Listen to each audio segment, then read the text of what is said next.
maraqlı bir mövzuda qarşınızdayıq. Şizofreniya xəstələri dünyanı necə görür?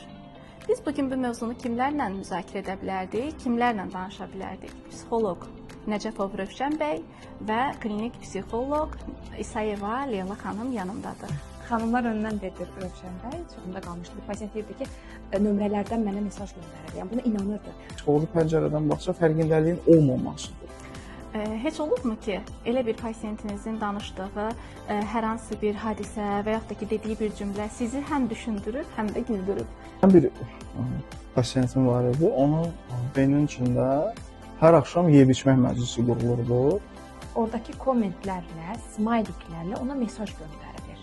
Sağdan gəlir, amma səs hardan gəlir hər yerdən?